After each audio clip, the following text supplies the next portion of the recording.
今天我们来聊聊老年人的一个常见现象。许多老人辛苦一辈子，到了晚年却还是舍不得吃，舍不得花。节俭本是美德，然而过犹不及，太过节俭反而可能在不知不觉中损害自己的健康。常有人感叹，平时什么都舍不得，省下来的钱最后都给了医院。这话听起来刺耳，却不无道理。那么问题来了，省吃俭用了一辈子，为什么到头来钱反而会落进医院的口袋呢？老人家生活究竟应该多节俭，还是该适当舍得？今天我们就来深入探讨其中的道理，说明为什么建议老年朋友生活不要太过节俭。哪些东西该吃就吃，该花就花呢？下面要介绍3种高蛋白的零食，它们是老年人千万别心疼钱的营养好物。老年人为何如此节俭？其实过度节俭的心态并非凭空产生，许多现今的老人年轻时都历经过物质匮乏的年代，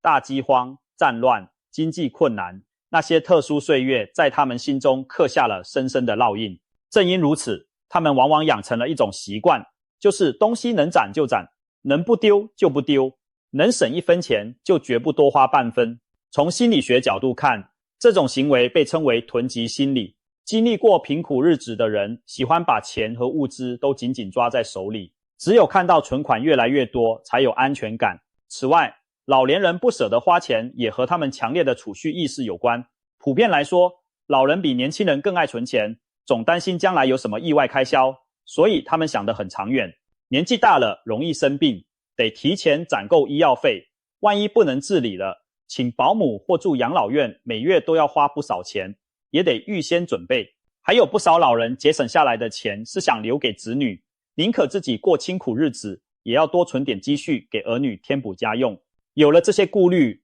他们对自己花钱就格外苛刻，生怕一不小心就乱花钱。节俭固然好，但如果走向极端，往往适得其反。我们身边就有不少这样的例子，例如为了省电，有的老人盛夏天气也不开热水器，竟从暖气管接出热水来洗衣服，完全不顾那是工业用水，可能伤害皮肤和健康。为了省水，还有人每天端着好几盆用过的水来回倒腾，洗菜水留着拖地，拖地水再留着冲马桶，搞得自己精疲力尽不说，地上湿滑还容易摔跤。甚至有一位老人为了卖几个废弃的啤酒瓶换几块钱，硬是弯腰在路边掀井盖捡瓶子，结果井盖砸伤了手指，去医院动手术花了上千元。这些事听起来让人哭笑不得，原本都是为了省几度电、几桶水、几块钱的小事，最后却因小失大，反而付出了更沉重的代价。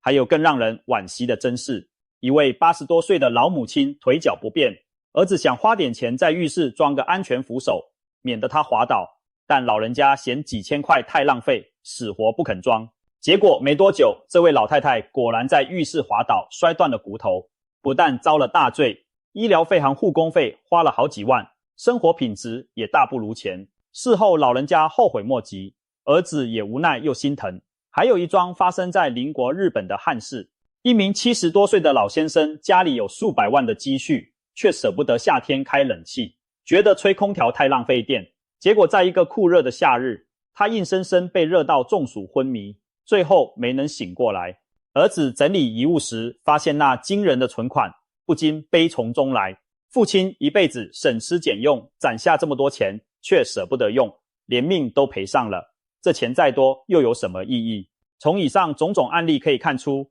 过度节俭不仅不能真正省钱，反而可能降低生活质量，甚至危及健康和生命。年轻一辈往往不理解长辈这种近乎抠门的节俭，而老人家则固执地认为自己经历过苦日子，现在依然要未雨绸缪省钱。然而，如果省钱省到伤身，最终还是自己和家人吃亏。特别是在日常的吃饭问题上，过分节省更是潜伏着看不见的危机。不少老人对于吃这件事特别省，剩菜剩饭舍不得倒，尽管放久了变质，也要反复加热吃下肚。平日餐桌上精打细算，青菜馒头凑合一餐，舍不得买鱼肉蛋奶这些所谓的贵东西。表面上看，每天饭菜花费寥寥几块钱就填饱了肚子，似乎很划算，但长期下来，营养摄入严重不足，身体就会悄悄亮起红灯，免疫力下降，3天2头，小病不断，体重衰减，肌肉越来越少，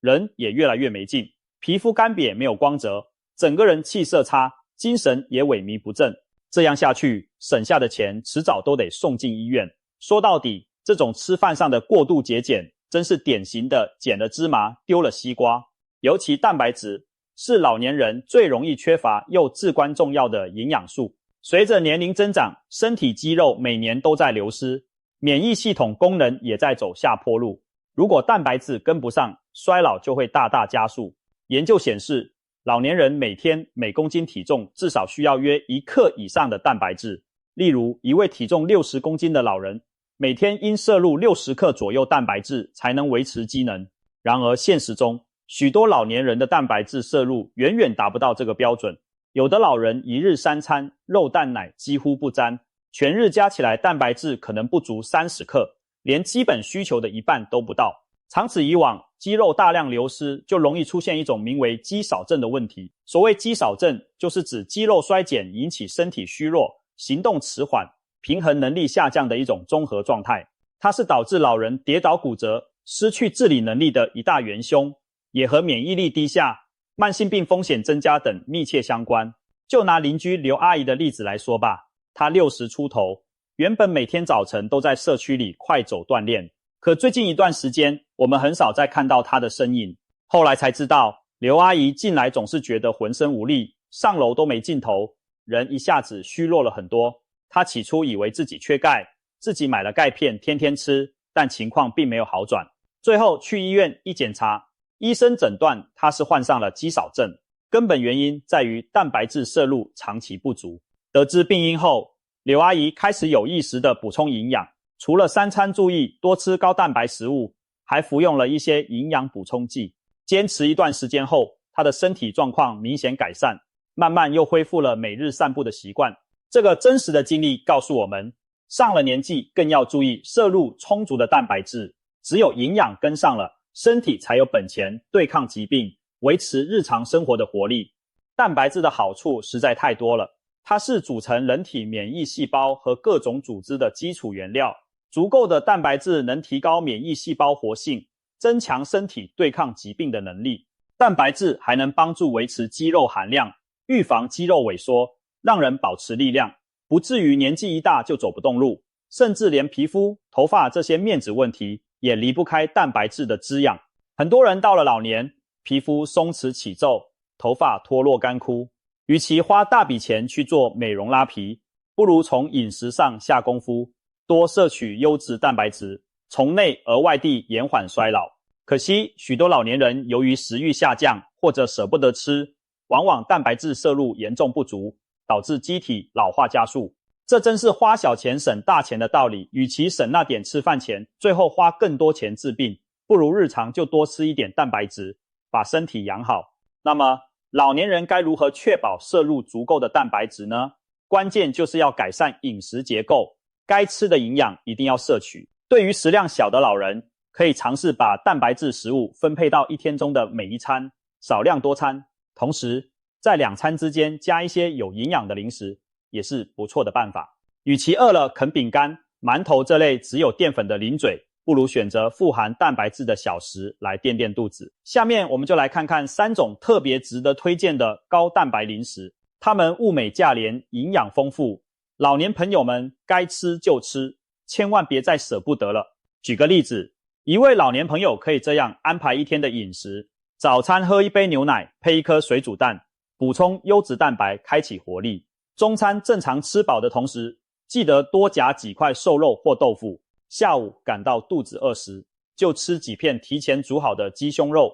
或者喝半盒优酪乳垫垫肚子。晚餐则来点鱼肉或鸡蛋，加上1碗豆腐汤。临睡前再小酌半杯温牛奶。像这样3餐2点心，把蛋白质均匀分布在一天中，身体更容易吸收利用，既不会一下子吃太多撑胃，也不会增加肾脏负担。首先，第一种是鸡胸肉。鸡胸肉可以说是蛋白质含量极高的肉类零食，也是许多健身爱好者的挚爱食品。每100克鸡胸肉中约含有23克蛋白质，将近1/4都是蛋白质，可可见其营养之丰富。而且鸡胸肉脂肪含量很低，是典型的高蛋白低脂肪肉类，特别适合需要控制体重和血脂的中老年人食用。许多老人谈到吃肉就担心胆固醇高、脂肪多，其实像鸡胸肉这样的白肉非常清淡健康，不会带来过多油脂负担，比起肥猪肉、肥牛肉要健康得多。中国传统也一直认为鸡肉有滋补作用，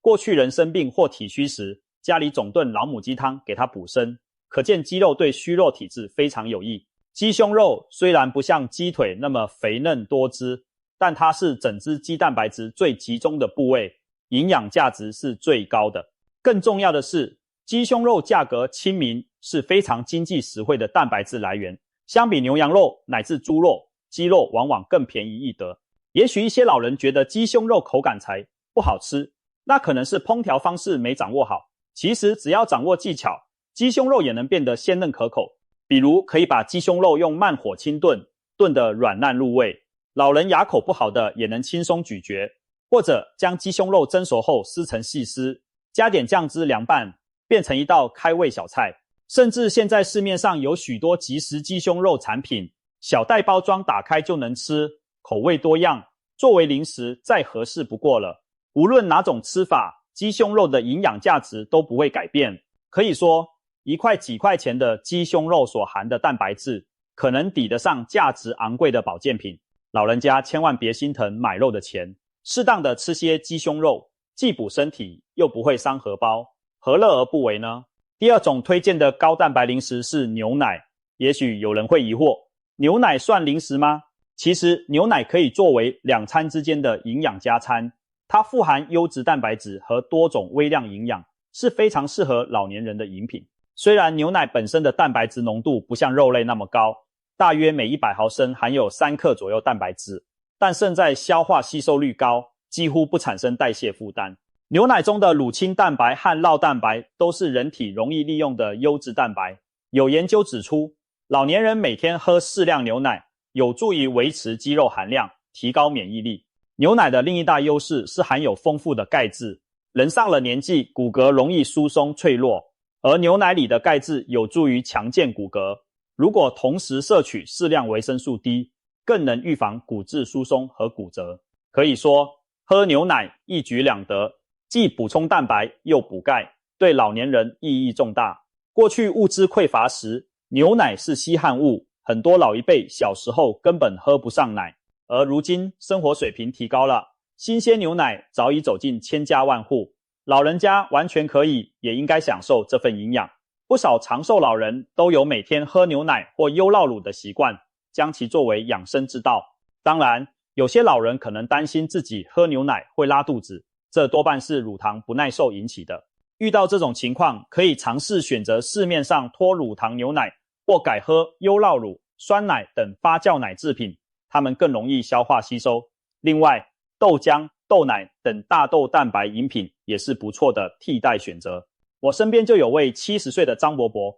原来从不喝牛奶，总觉得那是年轻人才喝的东西。他前阵子体检时被查出骨密度偏低，医生建议他每天睡前喝一杯牛奶补钙。他半信半疑地试了几个月，结果发现胃口变好了，夜里也比较不容易醒，睡眠质量提高了不少。现在张伯伯逢人就说他身体硬朗多了，早该听劝，每天喝点牛奶。总之，别再觉得牛奶是小孩子的专利，其实它对老年人同样宝贵。每天喝上1到2杯牛奶，既补充水分，又提供蛋白质和钙质，润物细无声地强健着身体，这点花费相当值得。为了健康，买牛奶的钱咱们千万别省。最后要介绍的第3种高蛋白零食就是核桃仁。核桃自古以来就是公认的滋补佳品，在坚果家族中尤为适合老年人食用。首先，核桃富含蛋白质和有益脂肪酸，每100克核桃仁大约含有15到20克蛋白质，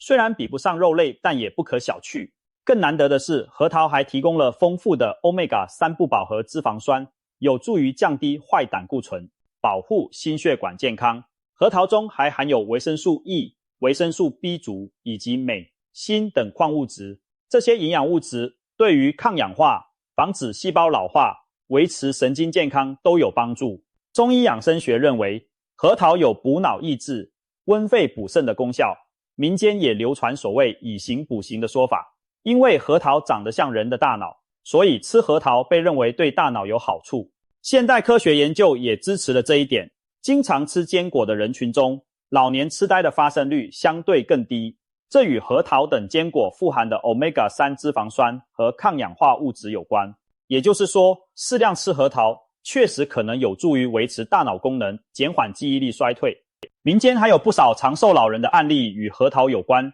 例如有位人瑞活到100岁，分享养生心得时说，自己从50岁开始，每天坚持吃2颗核桃补充营养。他还笑称，一把核桃配上几口清茶，就是他的长寿秘方。虽然长寿不可能只靠吃核桃来实现，但可见适量吃坚果确实有益健康。同时，核桃的蛋白质含热量能为身体提供能量，预防老年人过度消瘦无力。核桃还有一个优点，便是方便易得，使用简单。作为零食，直接嗑几颗核桃仁就能享受美味和营养，非常适合2餐之间垫一垫肚子。许多老人平时就爱嗑瓜子、花生，那不妨把零嘴换成营养价值更高的核桃。有人可能嫌核桃价格贵，其实每天吃的量并不需要很多。一般来说，每天吃3到5颗核桃仁，差不多是1小把的量，就足够提供丰富营养了。算下来，不过几块钱的成本，却换来健康的保障，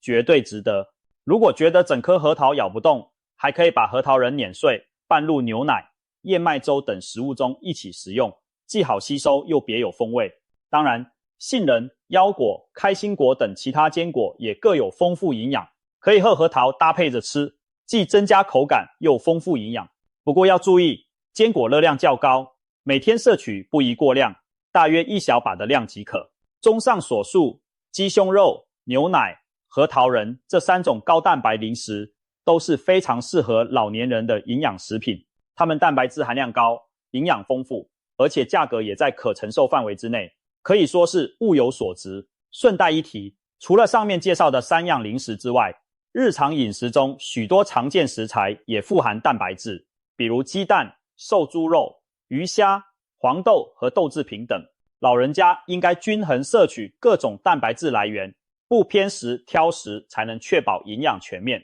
尤其鸡蛋被誉为完美蛋白质来源，价格便宜，每天吃1-2个鸡蛋也是非常有益的。无论从哪里补充蛋白质，最重要的是要记住，别再刻意亏待自己的胃，多给身体一点养分，它就会回报您更好的健康状态。老年朋友们请记住，健康才是无价的财富，把钱花在增进健康上，其实是最划算不过的投资。您平时多花一点小钱，改善营养，提升生活品质，将来就能少花大钱看病，少受病痛折磨，也减轻子女的负担。与其省下一堆钱舍不得用，最后自己挨着病痛，子女拿着那些钱干着急，不如现在就开开心心的吃好一点，活好一天，身体养好了，人健康长寿，就是对儿女最大的回报，也是对自己一生辛劳最好的交代。总而言之，生活可以节俭，但千万别节俭到牺牲了健康。该花的钱一定要花，特别是在吃这件大事上，不要过度苛扣自己，适当买些高蛋白的食物补一补，让自己强健起来，精神起来。钱花掉了还可以再攒，但健康没了，一切就都没了意义。希望每一位老朋友都能明白这个道理，舍得为自己的健康和幸福买单，充分享受人生的黄金岁月。